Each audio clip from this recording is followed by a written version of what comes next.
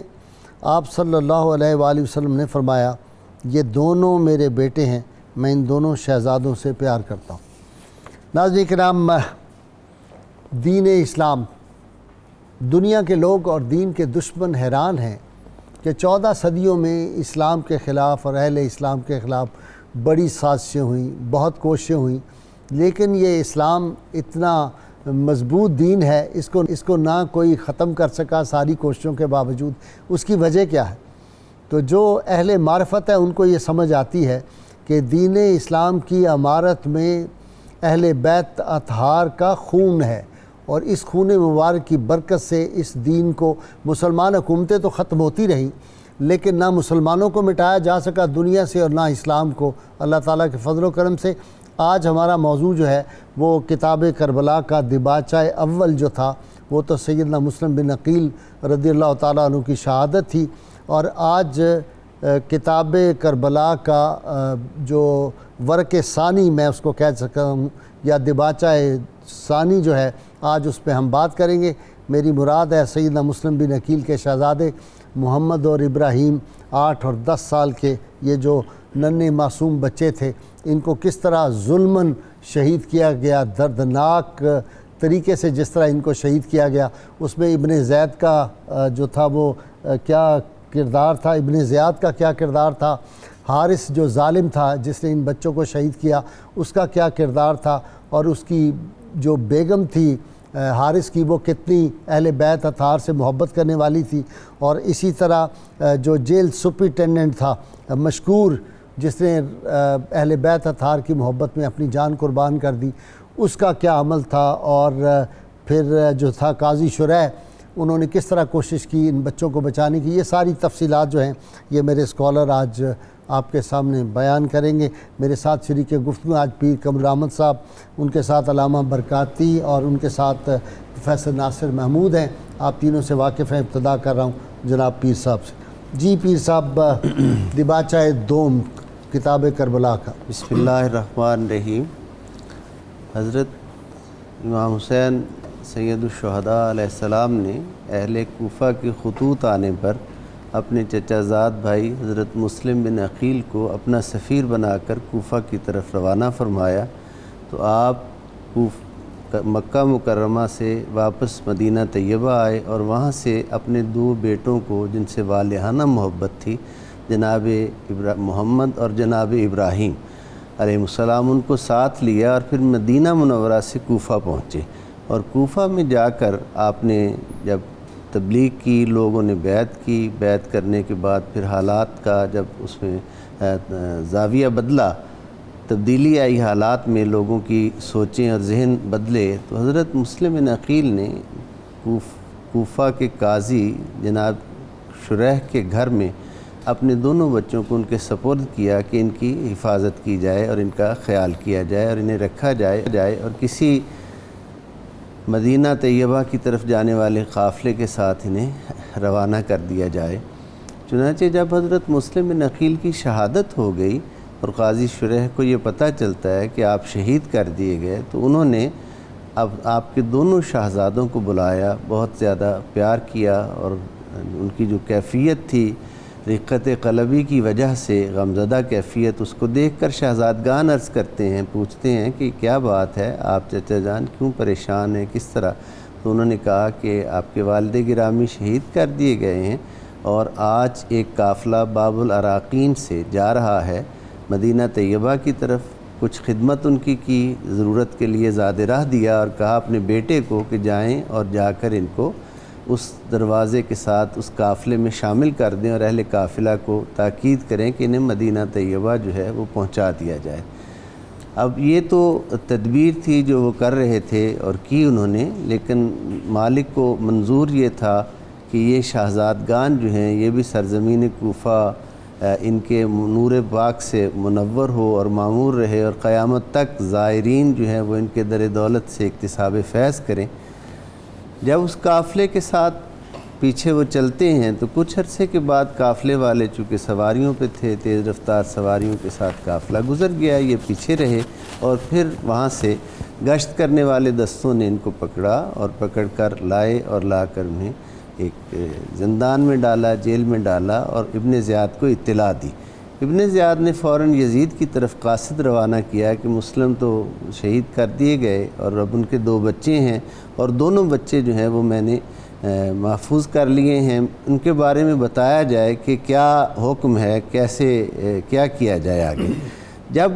دونوں شہزادوں کو جیل میں ڈالا تو حسن انتظام قدرت کاملہ کا یہ تھا کہ وہ جو داروغہ جیل تھا، جیل سپرنٹینڈنٹ مشکور، وہ بہت زیادہ محب تھا اہل بیت اطہار کا۔ اس نے غنیمت جانا کہ زندگی میں یہ گھڑی خدمت کی مجھے ملی ہے تو میں اس وقت کی قدر کروں، اور ان شہزادگان عالی وقار کی انتہائی عقیدت و محبت کے ساتھ خدمت کی، اور جب رات کی تاریکی چھائی تو اس نے ان کو قادسیہ کے راستے پہ چھوڑا اور اپنی ایک انگوٹھی دی کہ میرا وہاں ایک بھائی رہتا ہے، آپ اس کے پاس چلے جاؤ اور اسے میرا پیغام دینا، وہ آپ کو مدینہ طیبہ پہنچا دے گا۔ یہ تدبیریں تھیں۔ اس طرح اپنے معاملات جو تھے یہ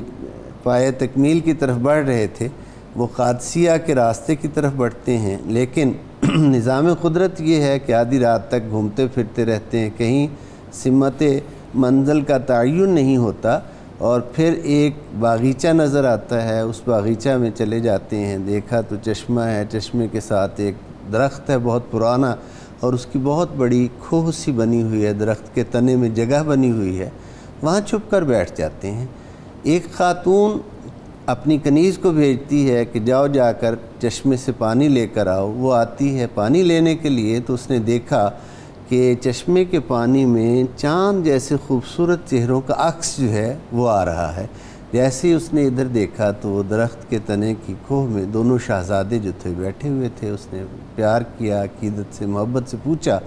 کون ہو، تو اس نے آپ نے دونوں شہزادوں نے بتایا کہ ہم مسلم کے بن عقیل کے شہزادے ہیں۔ اللہم صلی علی سیدنا و مولانا محمد وعلی سیدنا علی و سیدتنا فاطمہ و سیدتنا زینب و سیدنا حسن و سیدنا حسین وعلى آله وصحبه وبارك وسلم اللهم صل على سيدنا ومولانا محمد وعلى سيدنا علي وسيدتنا فاطمة وسيدتنا زينب وسيدنا حسن وسيدنا حسين وعلى آله وصحبه وبارك وسلم۔ واقعہ کربلا کے بارے میں نے دیکھا ہے کہ ہر جگہ تقدیر غالب رہی ہے، تدبیر جو ہے وہ فیل ہوتی رہی۔ بسم اللہ الرحمن الرحیم۔ اس حوالہ سے جو آج گفتگو ہو رہی ہے حضرت سیدنا امام مسلم بن عقیل علیہ السلام کے حوالہ مقدسہ سے اور ان کے صاحبزادگان کے حوالہ سے، تو اگر تھوڑا ہم پیچھے جائیں تو پھر تقدیر کا مسئلہ بھی سامنے آ جائے گا۔ تقدیر جو ہے وہ اصل میں ایک ہوتی ہے سنت اللہ اور ایک ہوتی ہے قدرت اللہ۔ سنت اللہ اللہ تعالیٰ ایک طریقہ رائج فرما دیتا ہے کہ یہ کام اس طرح ہے اور وہ قیامت تک کے لیے اس کا تعین ہو جاتا ہے۔ جس طرح والدین ہیں ان سے آگے بچے پیدا ہوں گے، ان سے آگے بچے پیدا ہوں گے، اس طرح اللہ تعالیٰ کی سورج ہمیشہ مشرق سے نکلے گا۔ لیکن کبھی قدرت اللہ بھی ہوتی ہے کہ اس کو الٹ بھی کر دیا جاتا ہے کہ سورج کو مغرب سے بھی لوٹایا جا سکتا ہے، سورج واپس بھی آ جاتا ہے۔ تو جنگوں کے اندر ہمیشہ تدابیر مؤثر ہوا کرتی ہیں، لیکن اگر ہم دیکھیں تو غزوہ احد کے اندر تقدیر تھی حضور صلی اللہ علیہ وسلم کا بے جسد ہی زخمی ہونا، تو اگرچہ صحابہ کرام احد کی بات کر جنگ احد کی، تو صحابہ کرام کی کثرت جو تھی حضور صلی اللہ علیہ وسلم کے ارد گرد جو ہے وہ حفاظت کر رہی تھی، لیکن اس تدبیر کے باوجود تقدیر نے غلبہ کیا اور حضور صلی اللہ علیہ وسلم شدید زخمی ہوئے۔ تو اسی طرح یہ بھی ایک معاملہ تھا کہ پورے کا پورا واقعہ کربلا، اس میں ہمیں تدبیر کہیں مؤثر نظر نہیں آئی اہل بیت کے حوالے سے، لیکن وہ تدبیر یزیدیوں کے حوالے سے مؤثر ہر جگہ پہ نظر آئی۔ تو اصل میں یہاں پر اللہ تعالیٰ نے یہ اظہار کیا تھا کہ دنیا کی تدبیریں یزیدیوں کے ساتھ ہیں اور اللہ کی تقدیر اہل بیت کے ساتھ ہے۔ تو یہ اللہ تعالیٰ نے ظاہر کر دیا کہ اب یہ دو گروہ رہیں گے، ایک تدبیریوں کا رہے گا اور ایک تقدیریوں کا رہے گا۔ جو اللہ والے ہیں وہ اہل بیت کی طرف رہیں گے اور جو دنیا والے ہیں وہ یزیدیوں کی طرف رہیں گے۔ تو یہاں پر ہمیں وہی چیز نظر آتی ہے۔ حضرت سیدنا امام مسلم بن عقیل ایک معمولی نام نہیں تھا، انتہائی قداور نام تھا اور فن سپاہ گری میں ماہر ترین تھے آپ، اور یہی نہیں بلکہ اہل بیت کا ہر فرد جو ہے وہ ہم دیکھتے ہیں فن سپاہ گری میں مہارت کے اعلیٰ درجے پر فائز نظر آتا ہے، کوئی بھی ان میں سے جو ہے وہ نچلے درجے پہ نظر نہیں آتا۔ حضرت امام مسلم بن عقیل کو اللہ تعالیٰ نے یہ فضل فرمایا کہ 8 بیٹے عطا فرمائے، محمد، احمد، ابراہیم، عبداللہ، عبید اللہ، مسلم، اون اور جعفر، یہ آپ کے 8 بیٹوں کے نام تھے۔ ان بیٹوں میں سے سب سے چھوٹے یہ 2 بیٹے تھے جن کا نام یہ بھائی بھی 8 ہی نہیں تھے؟ جی، محمد اور ابراہیم یہ دونوں سب سے چھوٹے تھے، اور ظاہر ہے کہ چھوٹے بچوں سے مسلم بن عقیل کے بھی تو سارے بھائی شہید ہو گئے سوائے ان کے کربلا میں، جی جو باقی بھائی تھے۔ جی اسی طرح حضرت سیدنا امام مسلم بن عقیل کے یہ دونوں لخت جگر سب سے چھوٹے تھے، تو ظاہر ہے چھوٹے بچوں سے باپ کو ہمیشہ سے والدین کو نسبتاً زیادہ محبت ہوتی ہے ان کے بچپنے کی وجہ سے۔ تو یہاں پر اور پھر یہ بھی ہوتا ہے، جو سائنس بھی توجیہ کرتی ہے کہ جو سب سے پہلا یا آخری بچہ ہوتا ہے والدین کے، ان میں پرتو زیادہ نظر آتے ہیں۔ امام محمد اور ابراہیم آپ کے لخت جگر ظاہر ہے کہ وہ اتنا پیار سمجھا جا سکتا ہے کہ وہ والدہ کے پاس نہیں رہے بلکہ والد کے ساتھ سفر کی صحبت کے باوجود جانے پہ اصرار کرتے رہے اور آپ ان کو لے کر آئے۔ اس سے ظاہر ہے کہ والد کی طرف ان بچوں کا رجحان زیادہ تھا۔ تو کوفہ کے اندر جب ان کا ورود مسعود ہوا ہے تو یہاں پر ان بچوں کو بڑی محبت دی گئی، لیکن یہی ہم دیکھتے ہیں کہ جب عبید اللہ ابن زیاد آیا ہے تو ابن عساکر نے اس کو بیان کیا کہ جب وہ آیا کوفہ کے اندر داخل ہوا تو حجازی لباس میں تھا، لوگوں نے امام حسین سمجھا، لیکن جب وہ آ گیا تو یہاں پر ابن عساکر نے لکھا ہے کہ یقبلون یدہ ورجلہ، لوگ آگے بڑھ بڑھ کر اس کے ہاتھوں کو بھی بوسہ دے رہے تھے اور اس کے پیر بھی چوم رہے تھے، اور ساتھ کہہ رہے تھے الحمدللہ الذی ارانا کا یبنا رسول اللہ، اے رسول اللہ کے بیٹے، اللہ کا شکر ہے اس نے ہمیں آپ کی زیارت کا جو ہے وہ شرف عطا کیا۔ چہرے پہ نقاب بھی تو تھا اڑی تھی، اور پھر وہ بھی ایسا اس نے لبادہ اڑا کہ پہلے مسجد میں گیا اور وہاں پر ابن عساکر کہتے 2 نفل ادا کیے، لوگوں کو پورا اپنے حصار میں لیا، اور اس کے بعد وہ قصر خلافت میں گیا، قصر حکومت میں، تو وہاں پر جا کر اس نے جو ہے وہ اپنا اظہار کر دیا کہ میں تو عبید اللہ بن زیاد ہوں۔ اب یہ بچوں کا مسئلہ جہاں پہ آیا اور پیر صاحب نے بہت زیادہ مفصل مختصر وقت میں اچھی گفتگو فرما دی، تو ہم دیکھتے ہیں کہ ان کی محبت میں یہ جگہ جگہ پہ نظر آ رہا ہے کہ کوفہ کے اندر کچھ لوگ تو تھے جو ان کی محبت پہ اپنی جانوں کے نذرانے پیش کرنے کے لیے ایسے عالم کے باوجود بھی تیار تھے، اور ان میں جو ہے یہ خصوصیت سے ذکر ملا مشکور کا جو جیل کے سپرنٹینڈنٹ تھے، اور اس کے بعد وہ خصوصیت طور پر وہ جو خاتون تھی اس کے 2 بیٹے، اس کا ایک بیٹا اور اس کا ایک غلام، جو آپ کو باندھی لے کر ان بچوں کو گھر میں آئی، اس خاتون کا جو محبہ اہل بیت تھی، یہ ان کا بیٹا اور اس کا غلام یہ دونوں اسی کے رضائی بیٹے بھی تھے۔ اچھا، یہ اگرچہ غلام تھا لیکن بیٹے کا ہم عمر تھا، اور اس نے محبت اتنی دی ہوئی تھی اس غلام کو کہ بچپن میں اس کو دودھ بھی پلایا ہوا تھا، تو یہ رضائی بھائی بھی تھے آپس میں۔ تو اس طرح یہ سلسلہ ہوا کہ جب المختصر یہ ہوا کہ ادھر مشکور کوڑا مارنا ایک اس دور کے اندر بھی اور آج بھی 100 کوڑا آدمی برداشت نہیں کر سکتا، لیکن حب اہل بیت چونکہ وہ ایک فوجی آدمی بھی تھے، جیل کے داروغہ بھی تھے، تو ان کا جسم جو تھا وہ انتہائی مضبوط تھا اور ورزشی تھا۔ یہ ظاہر ہے ان لوگوں کی ایک ایکسٹرا پرفارمنس ہوتی ہے جو دینا پڑتی ہے، تو وہ 500 کوڑا برداشت کر گئے، اور دیکھنے والوں کو یہاں پر بہت کچھ نظر آیا، اگرچہ دیکھ کے آنکھیں بند ہوئی لوگوں کی، اس نے یہ کہا تھا کہ جب 500 کوڑا پڑا تو اس نے کہا مجھے پانی پلاؤ، تو عبید اللہ ابن زیاد کہنے لگا کہ اس کو پانی نہیں پلانا، اس کو ایسے ہی قتل کرو۔ تو جب اس کو قتل کرنے لگے تو مسکراتے ہوئے کہہ رہا تھا تم نے مجھے پانی کیا پلانا ہے، خدا کا کریم علیہ السلام مجھے حوض کوثر سے جام پلا رہے ہیں۔ یہ اس نے کتنا بڑا نعرہ لگا دیا، اور مرتے وقت تو آدمی جھوٹے سے جھوٹا بھی سچ بول جاتا ہے، لیکن جو ہو ہی سچے تو مرتے وقت وہ کیسے سچ کو چھوڑ سکتے ہیں۔ انہوں نے اس وقت بتا دیا کہ جو حب اہل بیت میں مرتے ہیں وہ نگاہ مصطفیٰ میں بھی ہوتے ہیں اور ان پہ انعامات و اکرامات مصطفیٰ صلی اللہ علیہ وسلم بھی جاری ہوا کرتے ہیں۔ اچھا جی، اپنا پروفیسر ناصر، وہ اس گھر میں چلے گئے جو محب اہل بیت تھی، محبہ اہل بیت تھی، وہ خاتون، اس کا بیٹا بھی، غلام بھی، پھر کیا ہوا؟ حضور بسم اللہ الرحمن الرحیم، واقعہ تو جس انداز سے قبلہ پیر صاحب لے کے آئے ہیں میں چاہوں گا وہی مکمل کریں۔ میں ایک آپ کی اجازت سے ایک چیز، میں اگر غلط ہوں تو آپ نے تصحیح بھی فرما دینی ہے۔ میں بہت عرصے سے یہ بات سوچتا ہوں ہمیشہ ہی، ہم واقعہ کربلا کا جب بھی بیان کرتے ہیں آغاز ہمارا یہی ہوتا ہے کہ کوفہ والوں نے خط لکھ دیے اور کوفہ والوں کے خطوط کی وجہ سے امام حسین علیہ السلام کو جانا پڑا۔ میں سوچتا ہوں کہ سارے عالم اسلام سے خطوط کیوں نہیں آئے امام حسین کو؟ عالم اسلام کا ہر شہر خط لکھتا، امام حسین علیہ السلام کو اپنے پاس بلاتا۔ صحیح بات ہے، حقیقی خلافت کے وارث تھے اور خلافت حقہ اور خلافت راشدہ کو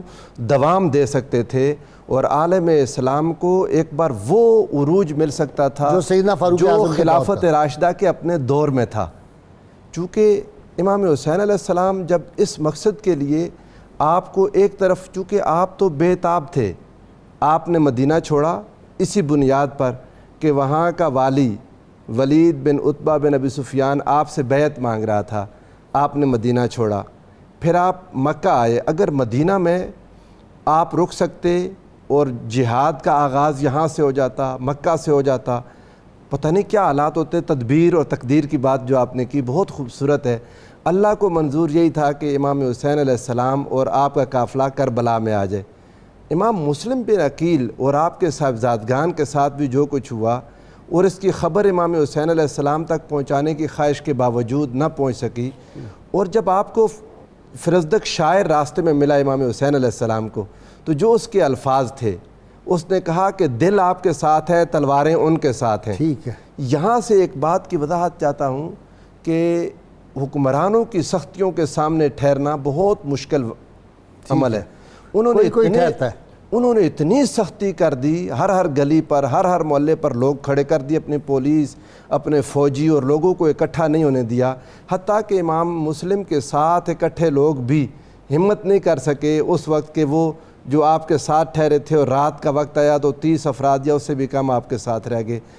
یہاں پر ان لوگوں کا خط لکھنا غلط نہیں تھا، جو بات کہنا چاہتا ہوں، جو بلایا تھا وہ غلط نہیں تھا، بلانا بھی درست تھا، خط لکھنا بھی درست تھا، بعد میں کھڑے نہیں رہ ساتھ نہیں دے سکے، یہ ان کی کمزوری تھی۔ حق کی خاطر مر جاتے، وہ پھر کوئی کھڑا ہوتا، مر جاتے، کٹ جاتے، ان کا نام تاریخ میں ہمیشہ کے لیے امر ہو جاتا۔ لیکن اب دوسرے انداز میں ہو گیا، کوفی لا میرے احباب نے شاہوں کے قصیدے لکھے اور میرے حصے میں بغاوت کے ترانے آئے۔ جب وقت پڑتا ہے تو ہم نے دیکھا ہے بڑے بڑے لوگ بھاگ جاتے ہیں، پھر اسی وقت وہی کھڑا ہوتا ہے جس کی غیر مشروط محبت اور لامحدود وفاداری حقیقتاً سرکار مدینہ صلی اللہ علیہ وسلم جو، ورنہ ذاتی مفادات ہوتے ہیں، لوگ اپنے عقیدے، ایمان سب کچھ بھیج دیتے ہیں۔ بالکل ایسے ہی۔ اور جب ابن زیاد نے اس سرداروں سے کہا کہ اپنے رشتہ داروں کو سمجھا بلا کے، کوئی ان کو لالچ دے کے، کوئی ان کو ڈرا کے بھجوا دو، تو ایسے ہی ہوا، امام مسلم بن عقیل تنہا رہ گئے۔ اب لیکن ہوا یہ، تاریخ نے یہ ظلم کیا، تاریخ نے، کہ جن لوگوں نے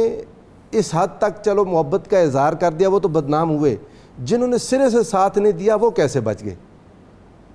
جن لوگوں نے سرے سے ساتھ ہی نہیں دیا، جو ظالم کی طرف کھڑے ہو گئے، ابن زیاد کی طرف کھڑے ہو گئے، جو یزید کے ساتھ کھڑے ہو گئے، اور پھر یہاں ہی بس نہیں ہوا، امام حسین علیہ السلام شہید ہوئے۔ امام حسین علیہ السلام کی شہادت کے بعد واقعہ حرہ ہوا، اس واقعے کے بعد پھر کعبہ کا مکہ مکرمہ بندوقیں چلائی گئی اور توپیں، گولے مارے گئے، کعبہ اللہ کا دروازہ اکھاڑا گیا، بڑا حجر اسود کو غائب کر دیا گیا، عبداللہ ابن زبیر رضی اللہ تعالیٰ عنہ کو ظلماً شہید کر دیا گیا اندر کعبہ کے اندر۔ اور اتنے سارے مسائل کے باوجود کیا ہوا کہ عالم اسلام میں ایک بھرپور بغاوت کیوں نہ اٹھ سکی؟ وہ جو بعد میں اٹھی، پھر وہ بھی دب گئی، پھر اٹھتی رہی، پھر دبتی گئی۔ جی پیر صاحب، وہاں چلے گئے بچے دونوں حارث کے گھر، اور وہ بچے جو تھے ان کو بڑے انہیں اکرام کیا، ان کے پاؤں دھلائے، منہ دھلایا، کھانا ان کو دیا بڑی عزت سے. اب وہ وہاں سو گئے بچے، وہ پھر کیا ہوا آگے تاکہ ہم اپنے ناظرین تک وہ سارے واقعات بھی پہنچا. جو بات ہو رہی اس پہ حضرت سلطان باہو علیہ رحمت کا ایک بیت پیش کر کے پھر آتا ہوں. فرماتے ہیں جے کر دین علم وچ ہوندا تے سر نیزے کیوں چڑھدے ہو، 18,000 جو عالم آہا وہ اگے حسین دے مردے ہو، جیو مندے بیت رسولی تے پانی بند کیوں کردے ہو، جے کچھ ملاحظہ سروردہ کر دے تے تمبو خیمے کیوں سڑدے ہو، سچا دین تنہاں دا باہو جڑے سر قربانی کر دے ہو. اس میں بہت کچھ کہا گیا ہے. جب وہ اس گھر میں آ جاتے ہیں اور وہ خاتون خانہ بہت زیادہ عقیدت کا، محبت کا جو ہے وہ عقیدت کا اظہار کرتی ہے تو اور تعارف چاہتی ہے تفصیلی کہ آپ اپنا خاندان نبوت کے ساتھ تعلق اور رشتہ بیان کریں، تو آپ کا وہ ایک دو شعر ہیں میں عرض کرنا چاہتا ہوں. ہمارا جواباً ارشاد فرمایا، ہمارا صحن چمن قدسیوں کی جائے نزول، ہمارا صحن چمن قدسیوں کی جائے نزول، ہمارا شہر پرانوار شہر شہر رسول، بتا ہی دیتے ہیں مسلم کے نو نہال ہیں ہم، بتا ہی دیتے ہیں مسلم کے نو نہال ہیں ہم، وطن پاک مدینہ نبی کی آل ہیں ہم. تو وہ یہ احترام کے ساتھ کھانا پیش کر کے پھر یہ شہزادگان کو ایک کمرہ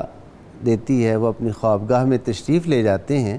تو جب خوابگاہ میں سوتے ہیں آدھی رات کے وقت بڑے صاحبزادے جناب محمد جو ہیں وہ اٹھتے ہیں اور اٹھ کر اپنے چھوٹے بھائی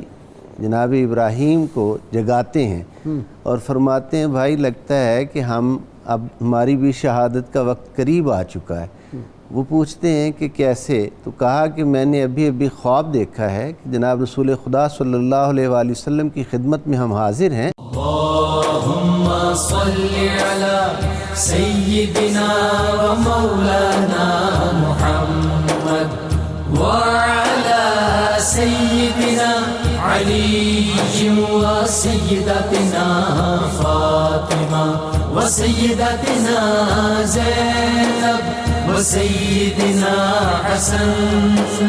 وسیدنا حسین وعلى آلہ وصحبہ وبارک وسلم. اللہم صلی علی سیدنا و مولانا محمد وعلى سیدنا علی و سیدتنا فاطمہ و سیدتنا زینب و سیدنا حسن و سیدنا حسین وعلی آلہ و صحبہ و بارک وسلم. ان بچوں کے ابن زیاد کے دربار میں یہ لے گیا اور پہلے ان کو شہید کر دیا انعام و اکرام کی لالچ میں. ہاں جی، تو اس میں ایک اور بات عرض کر کے میں آگے بڑھتا ہوں. وہ جو تقدیر کی ہم بات کر رہے تھے تو اس میں تو یہ سمجھتا ہوں کہ اگر یہ بچے یہاں سے نکل بھی جاتے تو چونکہ باقی ان کے خاندان کے افراد شہید ہو رہے تھے کربلا میں، تو ان کو گھوم کے قدرت جو ہے وہ دوبارہ کربلا میں لے آتی یا ان کو کہیں نہ کہیں لا کر وہ درجہ شہادت کا تاج جو سب کو ملا تھا تو جو سب سے پہلے چلے تھے تو ان کو نصیب کیوں نہ ہوتا. تو اس لیے ان کو جو ہے وہ شہادت مقدر تھی. اب ہم آگے دیکھتے ہیں. جیسے ہی یہ عبید اللہ ابن زیاد کے دربار میں گئے، اس نے جا کر جو ہے وہ بند کیے ہوئے تھے ایک بڑے توبرے کے اندر 2 سر مقدس، اور لا کر بیان کرنے لگا میں نے یہ کر دیا، بہادری کے اپنے رجز پڑھنے لگا. بچوں پہ تلوار اٹھائی، کون سی بہادری کر دی تم نے؟ لیکن وہ وہاں پر اس کو ایک عجیب داستان بنا کے پیش کر رہا تھا. لیکن اس کے روایات کے اندر آتا ہے جب اس نے سر لا کر رکھے تو عبید اللہ ابن زیاد بے ساختہ کھڑا ہوا، پھر بیٹھ گیا، پھر کھڑا ہوا، پھر بیٹھ گیا. 3 دفعہ لاشعوری طور پر وہ کھڑا ہو رہا ہے. اس کے اندر جو ہے وہ عجیب قسم کی ایک کیفیت بن رہی ہے، بے قراری بن رہی ہے کہ وہ بیٹھ نہیں پا رہا. پھر اس نے کہا بھی یہ کیا ہے؟ تو پھر اس نے بتایا کہ یہ امام مسلم کے وہ 2 بچے جو آپ آرڈر دیا تھا گرفتاری کا، یہ میں ان کے سر لے کے آیا ہوں. تو تو عبید اللہ ابن زیاد سنتا گیا تو اس کو یہ پتا تھا کہ میں اتنا بڑا ظالم ہوں تو میرے اوپر یزید مجھ سے بھی بڑا ظالم بیٹھا ہوا ہے, اگر میں یہ کر سکتا ہوں تو میرے ساتھ پتہ نہیں کیا کرے گا. اس نے کہا یہ تم نے کیا برائی کی, تو گرفتاری کہا کہ میں نے تو اس کو لکھ کے دے دیا کہ گرفتار ہیں, اب اگر اس نے کہا کہ یہ بچے میرے پاس بھیج دو تو میں کہاں سے لاؤں گا, تو تم نے تو بہت ظلم کیا, بہت غلطی کی. اس نے کہا جی میں تو اس لیے لے آیا تھا کہ کہیں میرے سے راستے میں کوئی چھین نہ لے اور میں سیدھا تمہارے دربار تک ان کو پہنچاؤں, تمہیں تو ان کی موت ہی عزیز ہے, کیونکہ وہ بھی جانتے تھے کہ یہ ان کی موت سے کم کسی سودے پر راضی نہیں ہوں گے. تو اس نے کہا بھی تم نے یہ کیوں نہ کیا کہ ان کو کسی جگہ بند کر دیتا اور مجھے آ کے خبر دے دیتا, تو یہ تم نے بہت غلطی کی. کون ہے وہ پورے دربار کے اندر بیٹھے, اس نے کہا کون ہے جو اس کو ان بچوں کے حال تک پہنچائے. تو وہاں پر جو ہے وہ مقاتل نام کے ایک شخص موجود تھے جو دل ہی دل میں اہل بیت اطہار سے بہت زیادہ محبت رکھا کرتے تھے. وہ فوری طور پر جوش میں آئے اور کہنے لگے یہ کام میں کروں گا. تو اس نے کہا چلو پکڑ کر لے جاؤ, جہاں اس نے ان کو شہید کیا ہے اس کو بھی جا کر وہاں پر قتل کر دو. تو یہ جب لے کے نکلے تو راستے میں وہ منت سماجت کرنے لگا, یہ پیسے دوں گا وہ پیسے دوں گا, مجھے چھوڑ دیں, بہت واسطے. اس نے کہا اب تو تجھے اپنی موت سامنے نظر آ رہی ہے تو بہت بولنا آ گیا, آخر وہ یتیم بچے بھی تو تمہارے سامنے بولے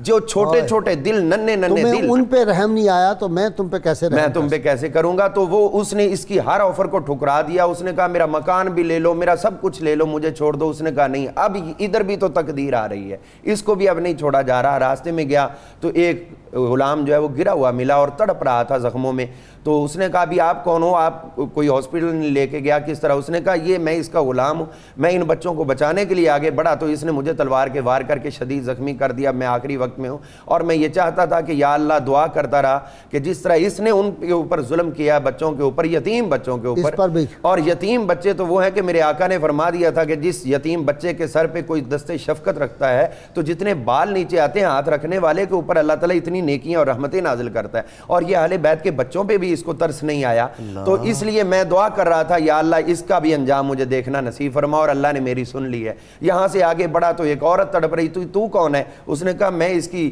زوجہ ہوں, اس کی بیوی ہوں. تو اس نے میرے پر بھی ظلم کیا, میں اس کے پاؤں میں بھی پڑی, اس نے مجھے گھسیٹ کے مارا, مجھ پہ بھی تلواروں کے وار کیے, اور یہ اس طرح اب اپنے انجام کو پہنچ رہا ہے. اس نے کہا ابھی اب تو تجھے مارنے کا لطف بھی آئے گا, جتنا بڑا ظالم ہے اب تجھے بھی اسی طرح واسل جہنم کرنا. بیٹا بھی ملا, اس نے قتل کیا. تو اس طرح جو ہے وہ آگے بات بڑھی. تو پھر جب یہ لے کے گیا اسی جگہ پر, تقدیر اس کو بھی لے کے آ گئی ہے. لیکن اب آگے فرق ہے کہ وہ دو بچوں کی جب جسد مبارک فرات کے اندر ڈالے گئے تھے وہ تو شہادت کے بعد بھی ایک دوسرے کو گلے لگا رہے تھے, اور اس کی یہ کیفیت ہے کہ جب اس کو وہ واصل جہنم کر رہا ہے اور اس کے بعد اس کو پھینکا دریا کے اندر, تو اب دریا میں بھی تو غیرت تھی اور اہل بیت کی محبت تھی, اس کی لہروں نے اس کو نکال کے فوری باہر پھینک دیا. نہ پہلے وہاں پر کوئی اس طرح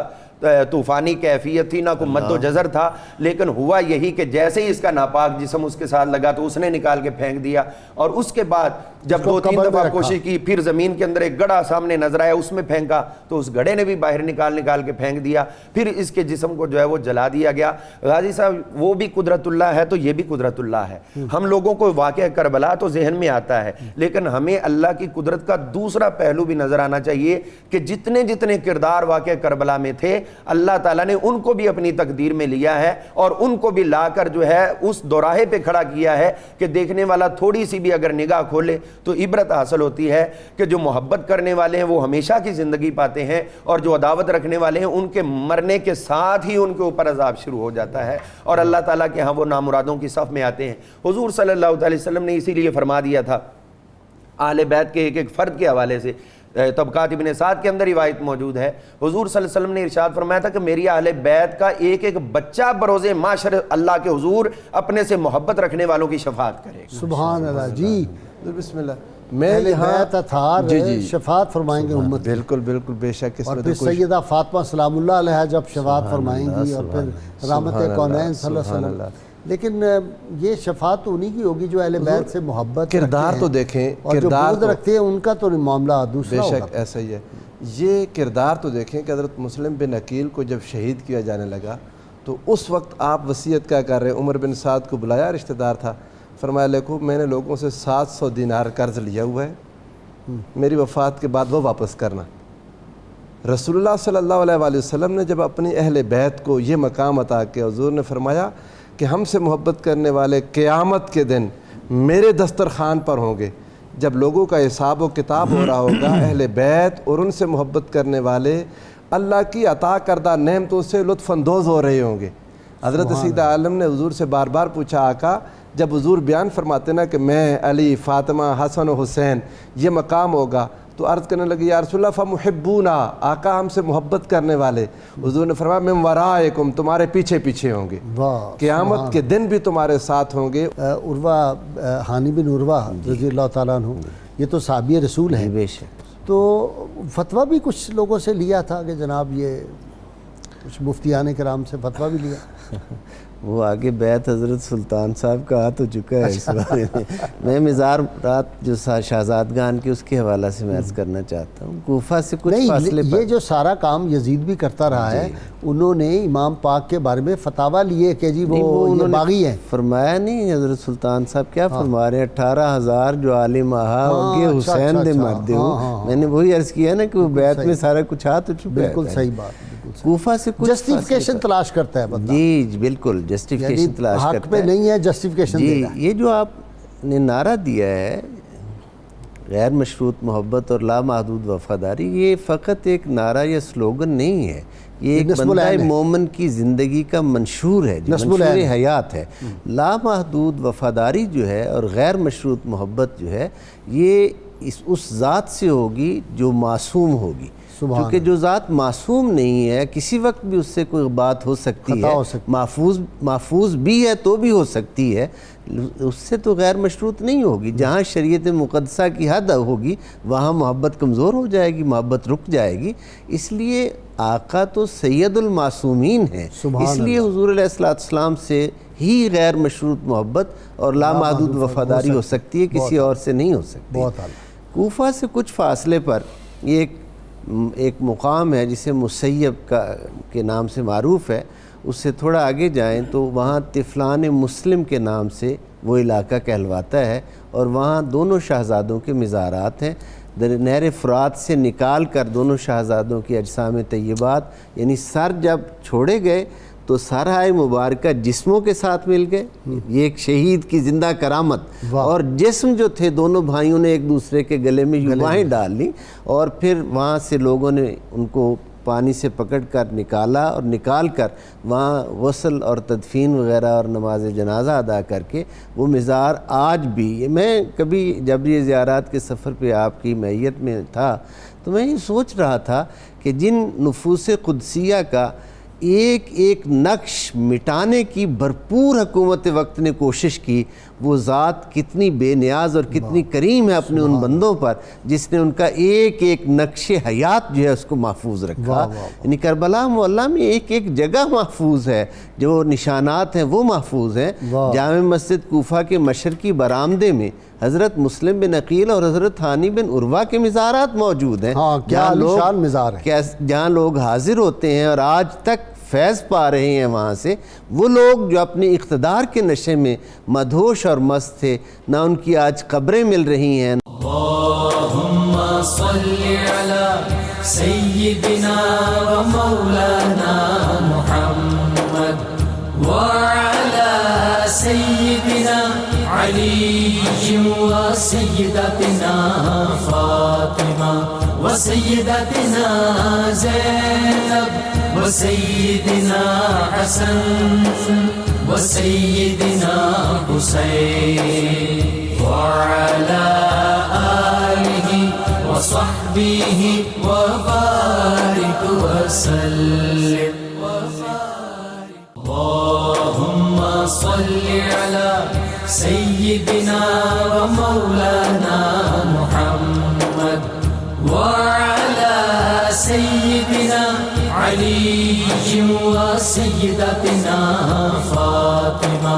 و سیدتنا زینب و سیدنا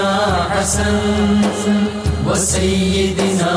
حسین وعلی آلہ و صحبہ و بارک وسلم۔ کتاب الشفاء سے جی نسخے کا وقت ہو گیا۔ حصول رزق میں آسانی کا عمل ہے۔ 41 دن تک روزانہ نماز تہجد کے بعد 3 مرتبہ سورۃ الجمعہ کی تلاوت کا معمول بنانے سے حصول رزق کے حوالے سے تمام پریشانیاں ختم ہو جاتی ہیں۔ اور حلال رزق کا حصول ہوتا ہے۔ سیدنا امام حسن علیہ السلام فرماتے ہیں خاموشی جہالت کو چھپانے کا آلہ ہے، عزت کی حفاظت کا ذریعہ ہے، خاموش رہنے والا راحت و اطمینان میں رہتا ہے۔ حافظ محمد سہیل نظر جی منقبت بارگاہ امام میں۔ جی حافظ صاحب۔ کیا ہوا گر کٹ گئے مسلم کے پھول،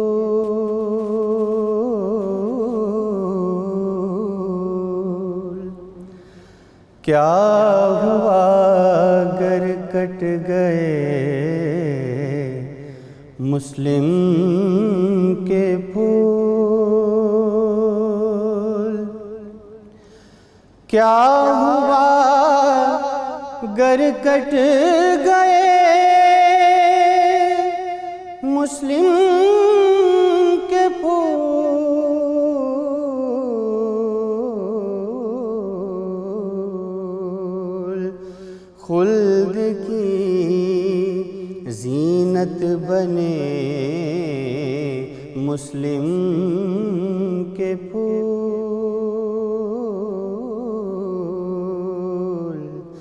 خلد کی زینت بنے مسلم کے پھول، یہ مہکتے ہی رہیں گے حشر تک،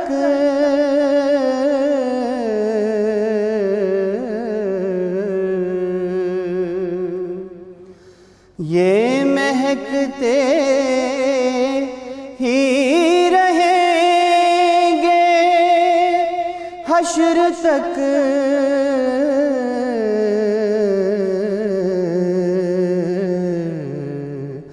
عرض کوفہ میں چھپے مسلم کے پھول، عرض کوفہ میں چھپے مسلم کے پھول، چومنے آئے انہیں حور و ملک،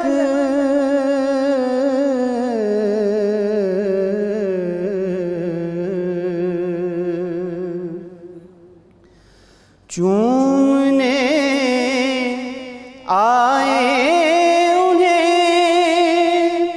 حور و ملک،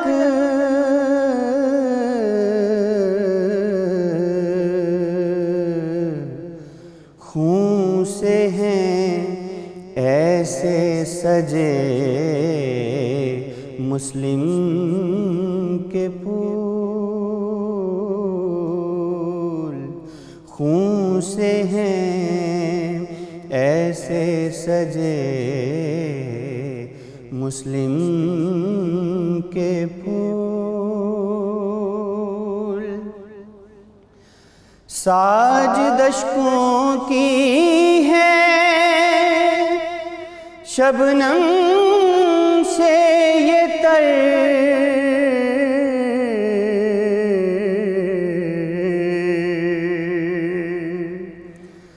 ساجد اشکوں کی ہے شبنم سے یہ تر،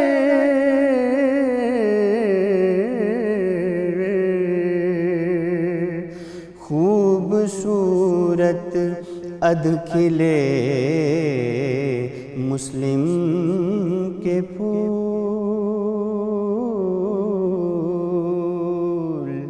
خوبصورت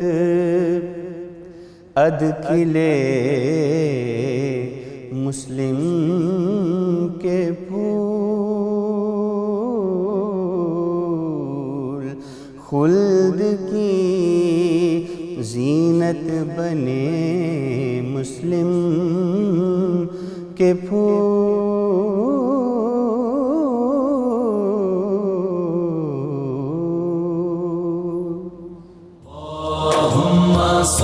على